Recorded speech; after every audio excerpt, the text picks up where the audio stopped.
Pemirsa, akibat curah hujan tinggi, jalan penghubung Banjarnegara Kebumen Jawa Tengah ambles dalam 2 meter.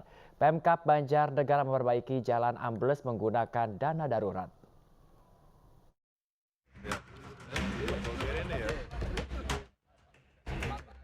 Jalur alternatif yang menghubungkan Banjarnegara Kabupaten Kebumen di Kabupaten Banjarnegara Jawa Tengah ambles. Akibatnya jalur ini sementara tak bisa dilalui kendaraan roda 4. Gubernur Jawa Tengah Ganjar Pranowo meninjau kondisi jalan yang ambles sedalam 2 meter akibat curah hujan yang tinggi di Kabupaten Banjarnegara Jawa Tengah. Ada 2 desa yang terganggu akses jalan akibat rusaknya jalan ini. Pemkab Banjarnegara memperbaiki jalan rusak menggunakan skema anggaran kedaruratan. Di bawah itu ada indikasi ada airnya. Maka tadi secara keteknisan itu mesti dibuatkan tempat untuk air itu bisa ngalir. Kalau itu bisa dilakukan bagus. Memang area ini area yang luar biasa terjal gitu ya. Dan tadi dari BNPB juga sudah, BPBD sudah menghitung. Ternyata ini area patahan, jadi di belakang itu juga sudah jurang gitu. Jadi memang kita konstruksinya mesti hati-hati betul. Gubernur Jawa Tengah Ganjar Pranowo juga menggelontorkan bantuan untuk pemerintah Kabupaten Banjarnegara di tingkat desa dan kecamatan. Bantuan ini berasal dari APBD Jawa Tengah tahun anggaran 2023. Bantuan diberikan di Puskesmas Punggelan 2 Kecamatan Punggelan Kabupaten Banjarnegara. Bantuan diberikan untuk mempercepat penurunan kemiskinan ekstrim di Jawa Tengah. Bantuan juga diberikan untuk pembangunan puskesmas yang dilakukan selama 6 bulan agar lebih baik melayani masyarakat.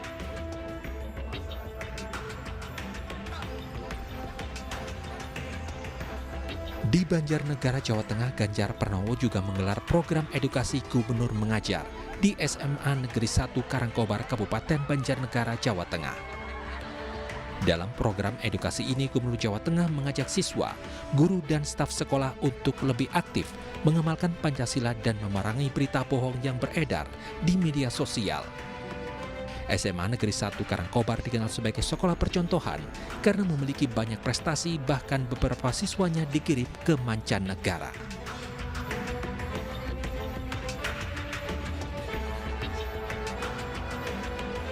Curah hujan dan cuaca buruk tinggi mengakibatkan jalan nasional antar provinsi di Kabupaten Banjarnegara, Jawa Tengah rusak parah dipenuhi lubang. Kedalaman lubang hingga 40 cm mengakibatkan jalan rawan kecelakaan.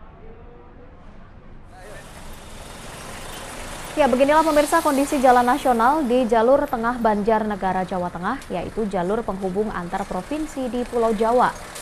Curah hujan tinggi dan cuaca buruk mengakibatkan kondisi jalan rusak parah dipenuhi lubang dengan kedalaman hingga 40 cm.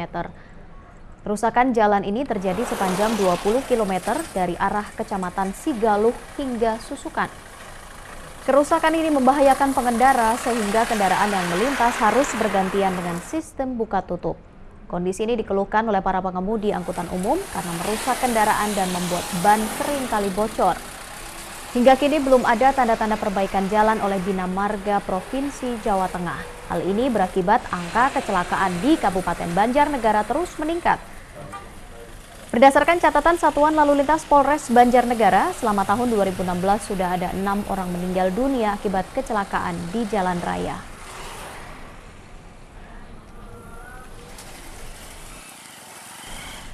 Hello guys, let me introduce myself. My name is Naza Batarani. I'm from Fakulty of Law, Universitas Negeri Semarang. Hello everyone, let me introduce myself. My name is Ali Sabani. I'm from Faculty of Law, Universitas Negeri Semarang. Did you know that since 2001, Indonesia has officially implemented regional autonomy? Regional autonomy gives authority to regions to regulate and manage their own health for the sake of equitable development and improvement of community welfare. However, are all regions able to carry out autonomy well? Unfortunately, the answer is not necessarily. One clear example of the problem of regional autonomy can be found in Banjarnegara, Regency Central Java. Although Banjarnegara was released from the status of underdeveloped region in 2010, it still faces a major challenge in urban infrastructure development. This imbalance mainly occurs in the construction of roads and bridges, irrigation networks, and traditional market facilities. The district government has indeed made efforts to carry out development in various sub-districts, but in fact, that focus of development is still centered in urban areas. Is the impact? Rural areas that are far from the center of government are left behind. Road access in damaged markets are difficult to reach and irrigation is not maximized. This has a major effect on the productivity of rural communities, especially farmers. Challenge is exacerbated by geographical factor. Banjarnegara is located in a mountainous area with highly contour and is prone to disaster. This makes infrastructure development in the northern region, which is in fact a rural, are difficult and expensive. However, this does not mean that rural development should be ignored. Quite the opposite, rural areas have great potential in agriculture, plantation, and local craft. Unfortunately, without adequate infrastructure, support this potential cannot be maximized. Data from 2017 shows that out of a total of 938 km of district roads, there are still more than 270 km that suffer from minor to severe damage. In addition, irrigation network and the number of proper markets are still limited, especially in sub-districts with low population density. Are low density are often overlooked. The answer is because development planning still prioritizes short-term economic efficiency are that are considered vital and productive will be built first.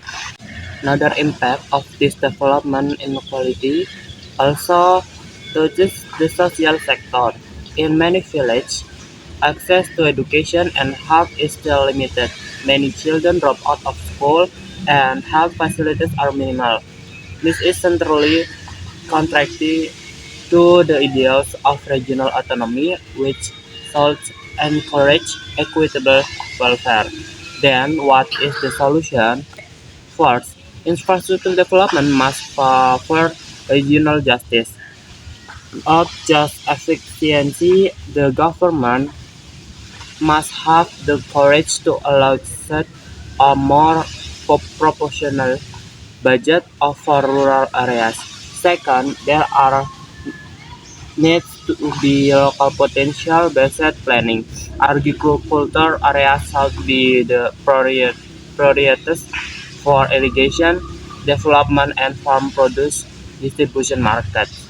Third, it is important to carry out routine maintenance of existing infrastructure. Do not let roads that have been built be left damaged and abandoned. If these three things are done consistently, then rural community will also feel the benefit of regional autonomy. The village economy will grow, welfare will increase, and regional disparities can be reduced. Regional autonomy is not just about authority but about alignment.